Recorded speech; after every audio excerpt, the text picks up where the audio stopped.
Waalaikumsalam warahmatullahi wabarakatuh.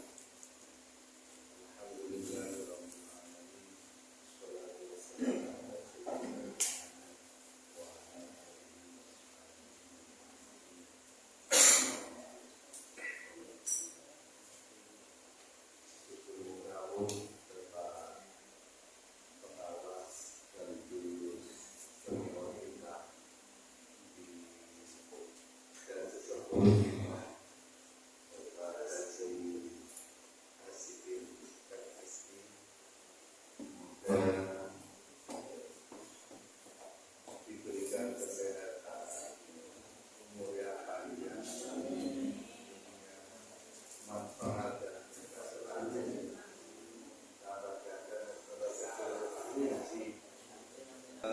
Itu ini kita sudah perkenalkan ada mungkin tahun yang lalu tidak ada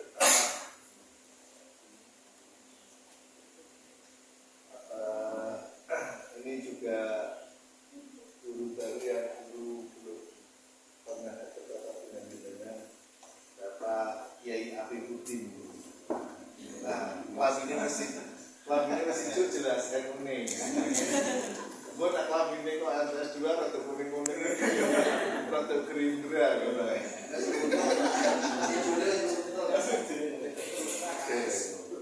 Dari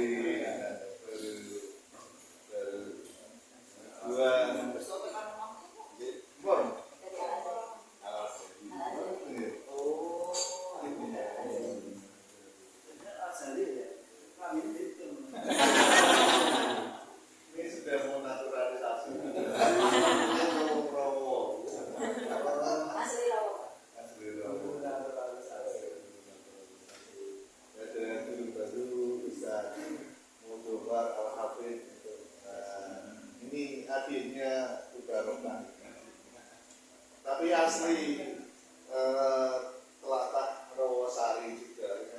Kita bikin sekolahan bisa walaupun ketemu Aceh tapi yo balik-balik Rene Takiro yo masih lang.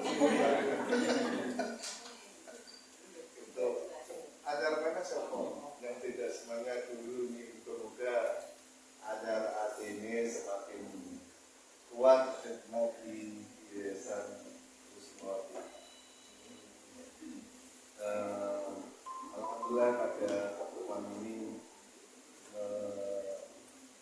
hendaknya itu rukun antara MTS 1 MTS 2 ini.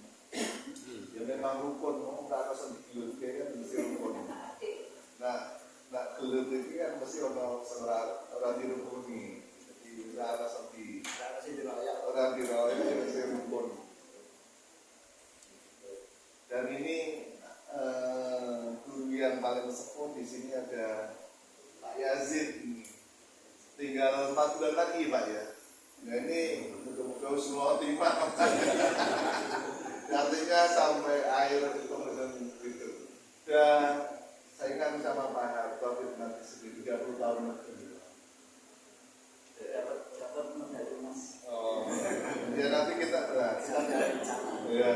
pikirkan. Di 1 jam pelajaran apa ini itu tuh yang kebanyakan itu bikin rotuk-rotuk.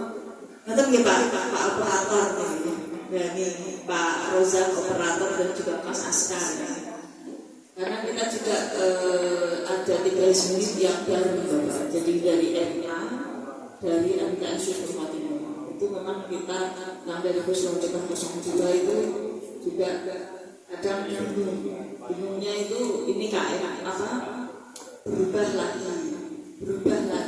nah ini loh yang walaupun kadang mulanya masih sama saja seperti dahulu walaupun kurikulumnya berbeda, tetapi saya harap dengan in-house training ini panjenengan semua lebih bisa berinovasi karena kelas 8 dan kelas 7 ini kan sudah kurikulum merdeka berekspresi, merdeka menyampaikan pembelajaran biar sampai pada anak tepat sasaran. Ya, tidak hanya melulu istilahnya itu sesuai dengan draft yang ada di buku paket, tidak harus. Tetapi panjenengan semua diharapkan mempunyai inovasi-inovasi baru dalam menyampaikan materi. Ya, anak diajak jalan-jalan, anak diajak nongkrong apa, nah ini bisa menjadi inovasi bagi Bapak Ibu guru semua. Ya, fasilitas sudah disediakan, ada laptop, ada LCD, insya Allah sudah tersedia semua. Juga pembelajaran di YouTube itu juga sudah semua.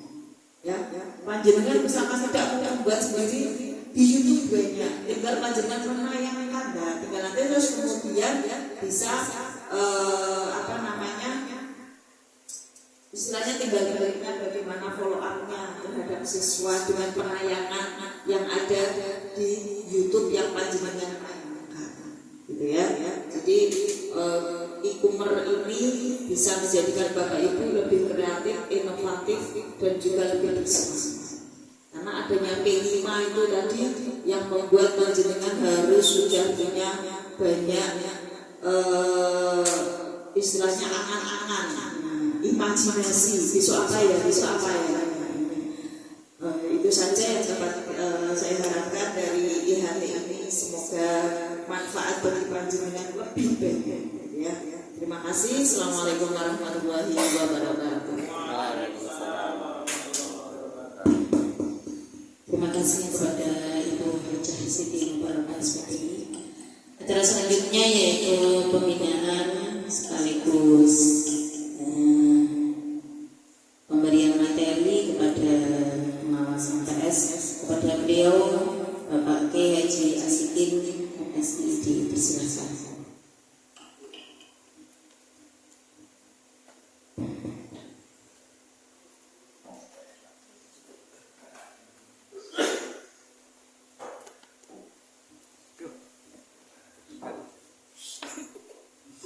Assalamualaikum warahmatullahi wabarakatuh.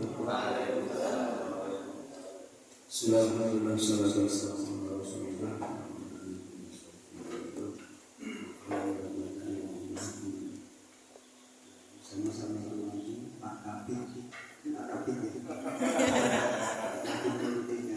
itu kalau tergantung berarti S03.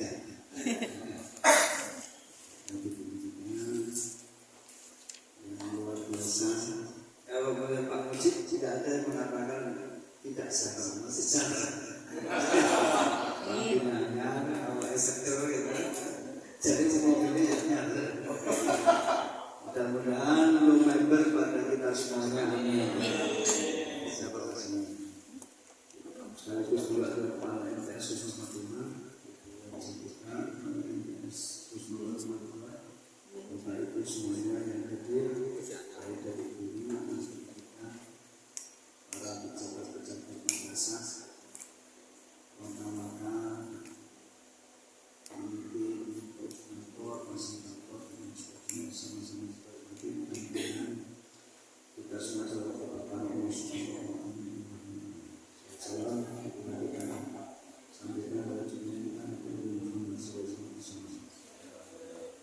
sekalian, alhamdulillah saya semakin mungkin ini namanya program tahunan. Setiap tahun itu selalu pada Bapak Ibu semuanya 100 tahun bisa kualifikasi guru. Saat itu begini Bapak, kita ini kan jualan ilmu, kita menjual ilmu kita, pengetahuan kita, pengalaman kita, skill kita. Kalau kita semua tidak pernah pulaan, itu nak kentean dolar gitu. Ini benar. Jadi itu stok yang ambil saya tulisan stok mulai saya ambil. Bapak Ibu rata pulaan. Jadi itu tinggal barang-barang pulaan atau barang-barang lawas. Nah, ya pulaan itu tidak terus lewat restoran, salah satunya.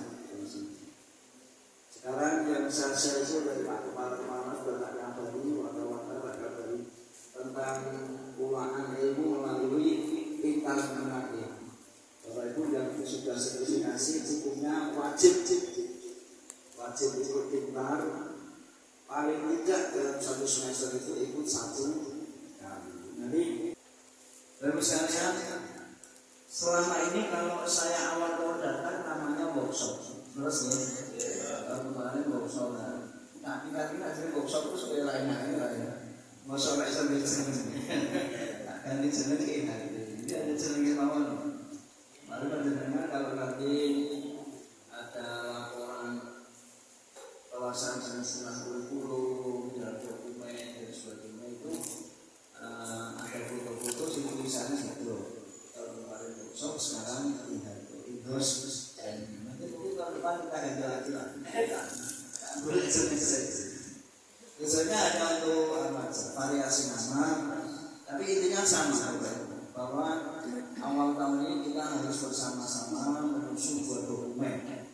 Yang pertama dokumen 1, kurikulum dokumen 1, kurikulum madrasah dokumen 1 yang berisikan visi-visi digital program dan seterusnya sampai kaki pedoman-pedoman. Dan yang kedua adalah kurikulum dokumen 2 yang isinya ambil silabus dan modul ajar baru. Kalau pertemuan ini mungkin karena kita hanya 11 bisa menyelesaikan dokumen 1. Tetapi Bapak Ibu, tadi sampai datang ke sini sudah tanda tangan dokumen 1 dan dinyatakan. Alhamdulillah. Alhamdulillah. Tinggal dokumen. Nanti sepatnya kita dengan nanti bersama-sama kita belajar untuk bisa menyusun dokumen 2, yaitu yang berisi tentang silabus dan modul ajar masing-masing. Ibu sekalian, saya menyiapkan 4 materi, tapi nanti kita agak sekilas-sekilas mawon. Yang pertama tentang kurikulum madrasah ini. Nah, kurikulum madrasah ini sudah tidak usah dibahas karena kalau yang punya payung ya kayak luar biasa. Kalau misalkan panjenengan mau banyak blok, itu kalau bisa dihindari karena masing-masing blok nanti harus ada penjabarannya dalam modul ajar. Kalau misalnya diambil di bahasa Jawa sama keilmuan, kita sudah ada rujukannya. Keilmuan ditarik komplit kajian.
peraturan umum ya, peraturan umum kemampuan era sekarang setelah apakah ini pengaruh dengan budaya, pengaruh dengan kemajuan teknologi, kemampuan baca, kemampuan menulis baik di Indonesia maupun di Arab ini kurang, maka ketika anak usia SMP MTS ini faktanya di lapangan bahkan kemarin saya juga baca berita di Jawa Barat itu masih banyak yang belum bisa membaca.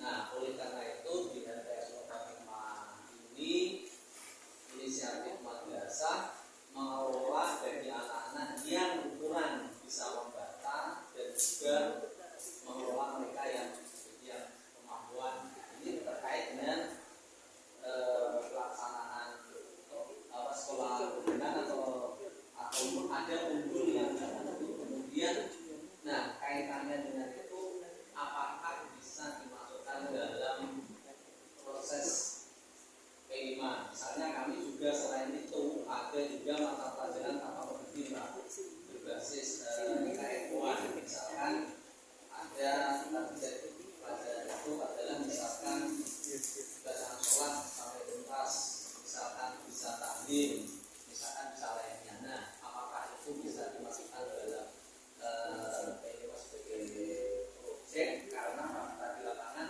yang bisa memenuhi, bisa selesai sampai tidak semua orang, misalkan kelas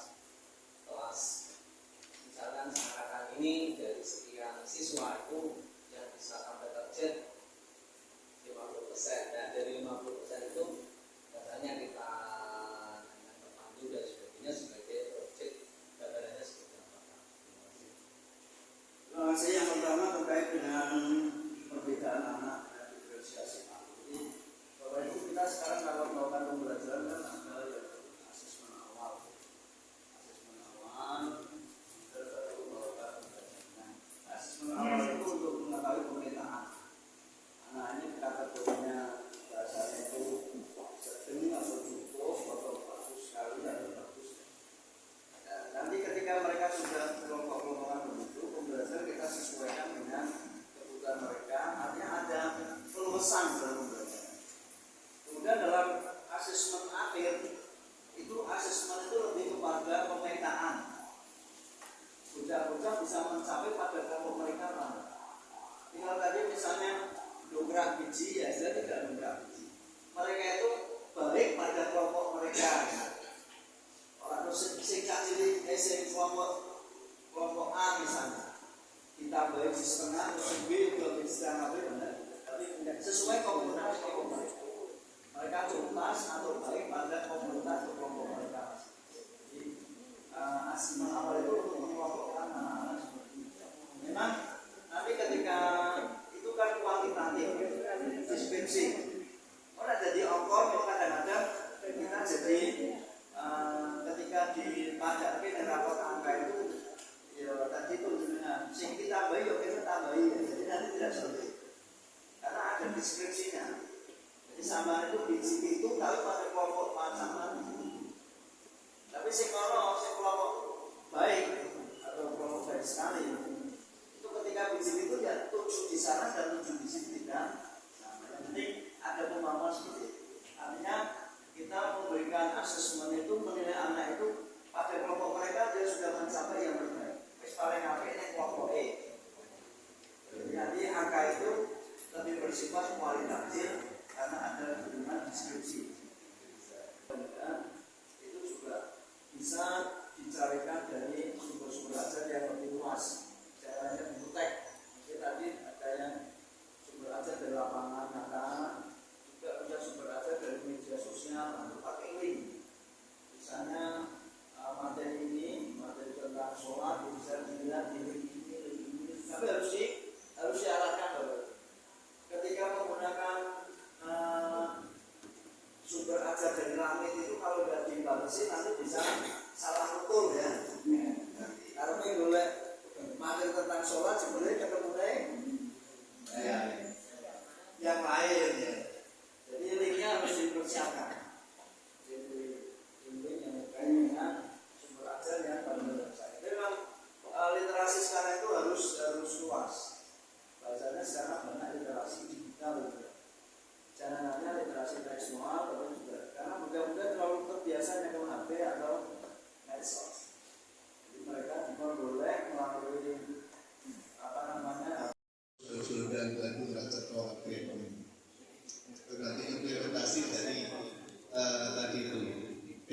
itu.